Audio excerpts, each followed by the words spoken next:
In a world of constant change and innovation, trust is key, knowledge is power, and the inside track is everything. And now, ladies and gentlemen, please welcome your host, Bruce Whitfield. Hello, everybody. On this edition of Inside Track, we've got three of the key big property trends happening in South Africa at the moment, and three key property individuals to help us navigate the complexity of the environment in which we are trading. We've got the property economist, John Loos. We've got the CEO of Broll Property Auctions, Norman Raad, and then from FNB, the regional head of the FNB commercial, Malusi Mthuli, is joining us via Zoom today as well. And the first of these areas, John Loos, that we're looking at is the focus on residential conversions from office to residential. It's a huge trend that's playing out at the moment, and I'm wondering whether the market is big enough to absorb all of the development that seems to be happening right now. That's a good question to ask, Bruce. Firstly, I think that, and it's not, Malusi might understand it better as a former valuer, is how many buildings are suitable for residential conversions. Not all office buildings are. But it's certainly a trend. Look, it's not something new. We've seen with the old CBDs as they've decayed that you've done a lot of low-cost residential conversions, Joburg CBD, Durban CBD, for instance, and others.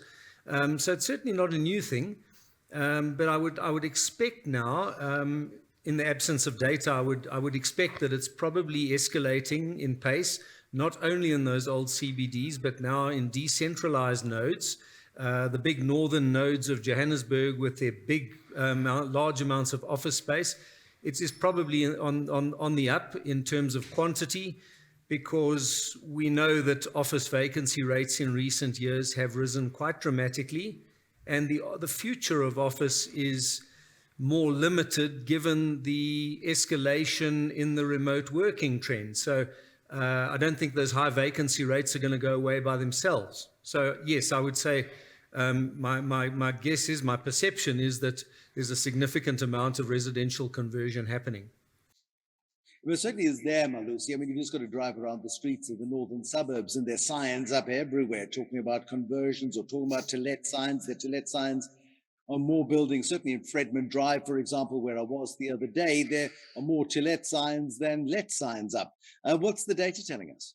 Yeah, so Bruce, I think I agree with John and that the scope is certainly growing. Obviously, the change in the working environment, and with that, the change in the lifestyle, I think, of people that ordinarily go to offices to work has changed. So people actually prefer to have more decent space to live in, because truth be told, people have to spend more time in their residences while working. So connection is also basically quite an important part of where people stay in order to be able to obviously be in the network of their place of employment. So the trend has expanded in the sense that it is no longer around the old traditional CBDs. Even in suburban areas, there's obviously been historic supply of office buildings in the suburban areas, which have now obviously become ripe, I think, for that redevelopment into residential stock. And I think the timing just basically works because, the office sector is probably going through its lowest point in terms of values. So I think the barriers of entry have certainly lowered for prospective developers of rental stock or residential property to come in, buy these office blocks at a lower level in terms of cost, and with the hope that they can obviously convert them into profitable residential. And we're not looking at the sort of residential conversions John was referring to earlier, are we, Malusi? I mean, those residential conversions many years ago in downtown Johannesburg were cheap and cheerful. Braamfontein, I think, had some pretty upmarket conversions. My sense, again, of the conversions in the northern suburbs is that they're being pitched at a far higher spec and a far higher price point.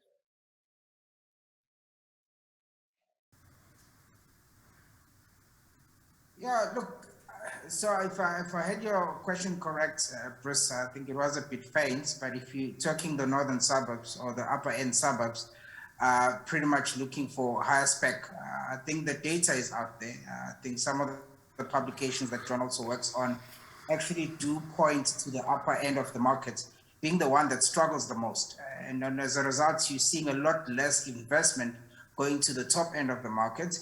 And the sweet spot is pretty much in the mid to the lower end of the market. Now, there's obviously been a progressive, I think, shift away from luxury units, especially in the upper end or northern suburbs, so to speak.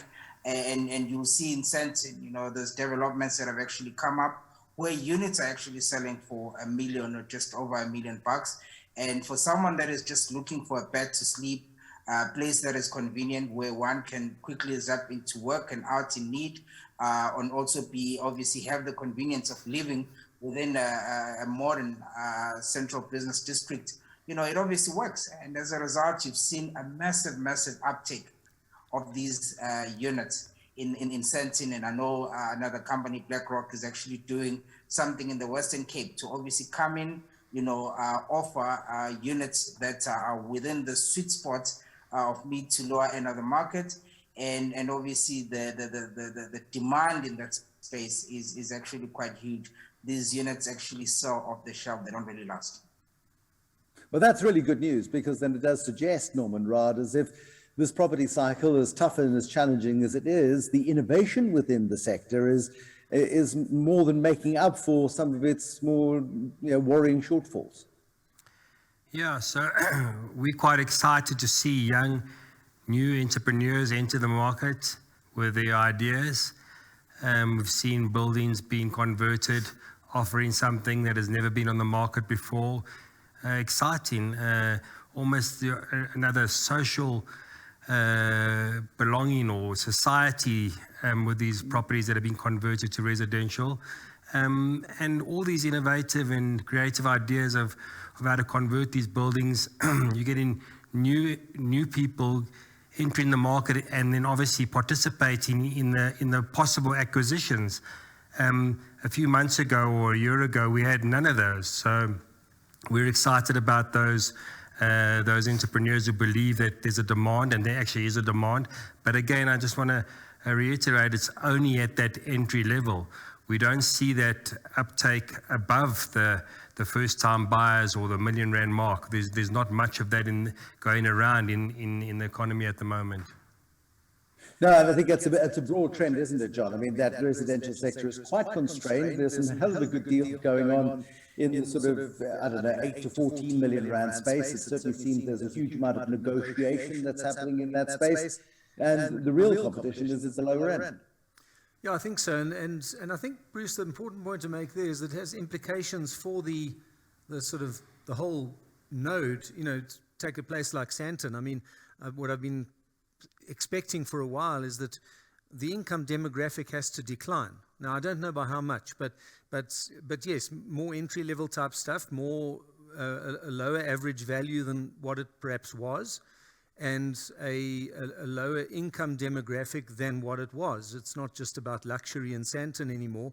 And that of course goes through to retail as well. The retail offerings of those nodes would have to change as well to cater for a different income demographic. So I think that's probably where it's going. It is the more affordable end of residential. TPN's vacancy surveys showed not so long ago that the residential vacancies in a node like Sandton were almost as high as the office vacancies. So it would have to, something would have to give, yes.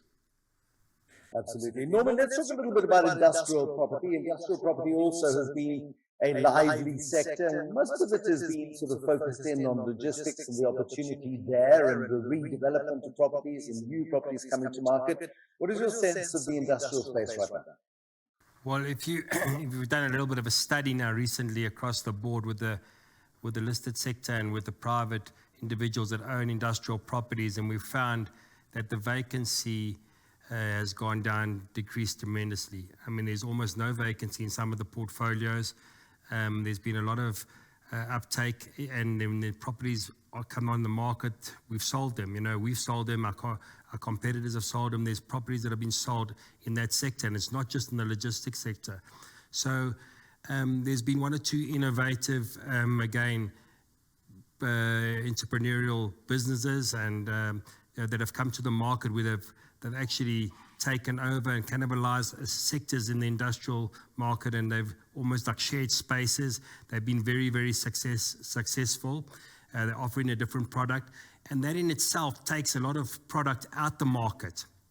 And what's left behind is the available industrial space for the other users. So the stock has been limited by creating new spaces for the new entrepreneurs or new industrial tenants and owner-occupiers. So those all new creative and innovative entrepreneurs, the ideas they brought to the table is just limiting the amount of availability that was in the market 2-3 years ago. We were very excited about it because these industrial parks, they're almost fully let, and anything that comes to the market, there's multiple buyers for them. John, Loos, is that being reflected in the economic statistics? Because I look at our GDP forecasts, the Reserve Bank recently has been talking about it as a sub 2% growth rate for the next year or two. Norman's talking up a sector which is the backbone of any economy, which is the industrial sector. It doesn't seem to be playing out, though, in the data points. Well, it certainly, our own FNB property broker survey also speaks the same story of vacancy rates declining in the industrial property sector, very much so. And I've scratched my head a bit with this because, yeah, if you look at the macro numbers, if you look at manufacturing production, not shooting the lights out at all. It's obviously recovered after lockdown a bit, but it's definitely not a strong growth sector by any means of the imagination. And if you look at SARB estimates of economy-wide inventory levels, they're not shooting the lights out either. So the macro drivers aren't strong for industrial, but I suppose industrial's got a few things going for it, and the one is it's the most affordable property sector of the big ones. And that's and possibly in the case of warehousing the most adaptable too, and that's always good in financially constrained times. But then of course there's that big structural change too, I guess, increased online retail and all the logistical and warehousing needs around that. So it seems more an affordability and then a structural change that's really good for industrial property, not so the case for office and retail. Malusi, talk to me about regional shopping centres, non-urban retail it's called. Again, it's one of these places in the property sector where if you live in the ivory tower sort of high affluent areas of South Africa, you're not going to be necessarily aware of the enormous opportunity that lurks in this non-urban retail. You drive towards Sun City and the shopping centres on the sides of the road there, for example, in various communities, look like, certainly from the outside, as if they're thriving. Yeah, look, I think non-urban retail has been the darling of the retail sector throughout the turmoil that you've seen over the past 2-3 years. If you look at the data, I think from a vacancy perspective, non-urban retail has actually shown up quite strongly. There has been rental growth. Again, another aspect which has become quite an important determinant in this retail sector is around the op costs. And due to the rates component that is being charged in these small dorpies and these rural towns, you do find that the op cost component is also relatively lower than what you find in the urban settings. And obviously the underpin of this non-urban retail is obviously a more of a stable trade coming from the farming communities, which we understand agriculture has been doing very well. Your government grant space also obviously continued quite strongly, I think, throughout the period. Obviously, when you look on the other side, which is more the urban setting, your regional and super regional shopping centers, there's definitely been stresses. I think I've walked into some of the iconic super regional centers in the recent past, where I'd never seen a single vacancy in many years. You do start to see some vacancies. You do start to see, retailers, shops really struggling. And again, you see some multinationals also vacating some of the prime space that you'd obviously come to know in some of those, shopping centers. But all of this obviously calls for more innovation in how you deliver the retail, I think, offering in some of those big centers. And as we know, those big developers do spend time to try and re-strategize on how best they can utilize a space. Shop attainment obviously has to be, more on an increase to try and pull more feet and retain feet in these centers with the hope that the trade will obviously follow, I think, in good time. So there's a couple of things that are obviously on the cards, to try and obviously, I think, deal with the challenges that you find in these urban settings. Now, it is tough. I think small town South Africa, John Loos, and the data will point to this, is in trouble. But it's where the private sector is quite active in these small towns, where you do get a lot of economic activity, you do get investment, you do get those social grants being spent in those non-urban centers. There is plenty of activity. The infrastructure around them may be crumbling, but certainly some of these centers seem to be holding up quite well. Yeah, I think when, especially in areas where it might be more tribal type lands where there's a high portion of the disposable income funded by social grants. I think then you've got quite a stable. Obviously, it's very low end retail. It's very basics and essentials, but it can be very stable. And a lot of those centers were very stable through this lockdown recession of 2020 and even 2021. It might not be the same where you're in a mining town and the mine closes down. It's a gold mine and that closes down. Well, that's not good for retail or anything economically in the town, really. So there's rural and there's rural. One has to consider what funds it. And then longer term too, we need to start asking the questions, well, how sustainable are the social grants, given that government finance has been deteriorating and running on increasing levels of debt. So the social grants have been a stabilizer in a lot of the rural areas, but can they continue indefinitely? That's a big question. Norman, what's the market telling us in the meantime, though? Because the market tends to sort of look through all of the short-term noise, and it looks through all of the short-term aberrations and fears and trepidations and goes, hold on a second, let's take a long-term view here and let's make investments for that long term. Are we seeing that kind of money come back into the market yet?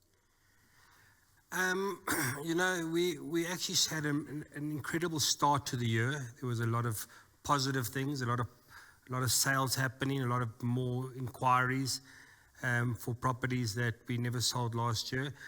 So it was very good. I think this war north of us is put a bit of uncertainty basically globally. People are starting to just think about what could happen and what is around the corner, but we play in a space where people want to sell and people want to buy, and we've seen a lot more activity now. We've come through a very difficult patch. So the levels were low. So now we've seen a bit of activity. We think things are great, but they're not anywhere where we'd like them to be. But they're certainly on the right trend. There's more activity, and there's more properties that have been sold. We are not finding enough quality assets coming to the market, which is a good sign because it means that the people are reluctant to sell their quality assets, so they want to hold on, and they've got a long-term belief that things will turn around and be better. But the assets that are coming to the market, there is a demand for them and they are being sold. Maybe not at the right price, but it's certainly much better than it was last year and the year before. I certainly want to talk to you about price, because our expectations being sort of matched, met, or exceeded, I doubt very much they're being exceeded, certainly sellers' expectations. We take properties to auction and to the market, and we often receive offers before the auction, which is presented to the sellers, and if the seller thinks that the price is right, they'll accept it. So in that instance, we're receiving offers that are actually acceptable to the sellers, and we're selling a number of properties before the auction actually happens. So that means that there's some kind of move towards one another. The buyers aren't as low as they were before, and the sellers aren't as high as they were before. So we're bridging that gap, and we're seeing that more and more with every auction. So, again, there's got to be a little bit of give on both sides. The buyers must go up a little bit and the sellers must come down a little bit. So it is happening, and we've seen it out there by the number of transactions that we're concluding. What is the biggest trend that's taking you by surprise at the moment, Norman? You hadn't anticipated that one sector would do particularly well or wouldn't do particularly badly. Is there a big trend that stands out for you right now? Yeah, and I mentioned it earlier, and I think it's also got to do, which I didn't mention to you, is the industrial sector, is that the prices of obviously there's been more demand, but the prices have come down. There's more been demand from tenants. The rentals have come down. The owners have become more realistic and more flexible in asking for a lower rental and a more affordable rental given the economic times. But everything seems to have kind of repriced and got themselves into a position which is more tradable. So we've seen a good uptake in the industrial sector. When it comes to the commercial properties and the offices, I think we've got a long way to go. I don't think we're anywhere near the bottom of the cycle with the vacancies and the buildings for sale in the office space, especially in these northern suburbs. I think if you work it out for the next, if we let or sell 10,000 square meters a month, we'll still in 5 years' time, we'll still have a vacancy factor. So I think that's going to still be struggling. But on the convenience retail, there's massive demand, and we've seen sub 10 prices being achieved, and we're excited about that. How can interest rates ruin the party here, John Loos? I mean, we've had record low interest rates for the last 2 years, 3 interest rate increases, modest ones, warnings, shots being fired from within the Reserve Bank that we could start seeing 50 basis point moves. Certainly 2 members of the Monetary Policy Committee moved that way last time the interest rates went up. That creates a little bit of uncertainty. Is there enough uncertainty there to ruin the party just yet? Bruce, I don't think these 3 hikes that we've had today, 325 basis points, I think they start to cool the residential buying market. Home buying is more sensitive to interest rates, I perceive, than commercial property. Commercial property moves more along, according to GDP growth, and there's a lagged response to a better GDP growth last year still coming through. So I don't think commercial slows just yet. But of course, our expectation is that the SARB will carry on each meeting of this year, hiking by another 25 basis points. So I think late in the year, another percentage point up, and you could start seeing cooling in buying, selling activity in the commercial property market too. But I don't think just yet. I think commercial's issues are, if it's got other issues that are bigger, and I'm talking about office space specifically with the whole work from home trend and how online retail is going to affect retail property. I think those are the big deal at the moment, more so than the 3 interest rate hikes to date.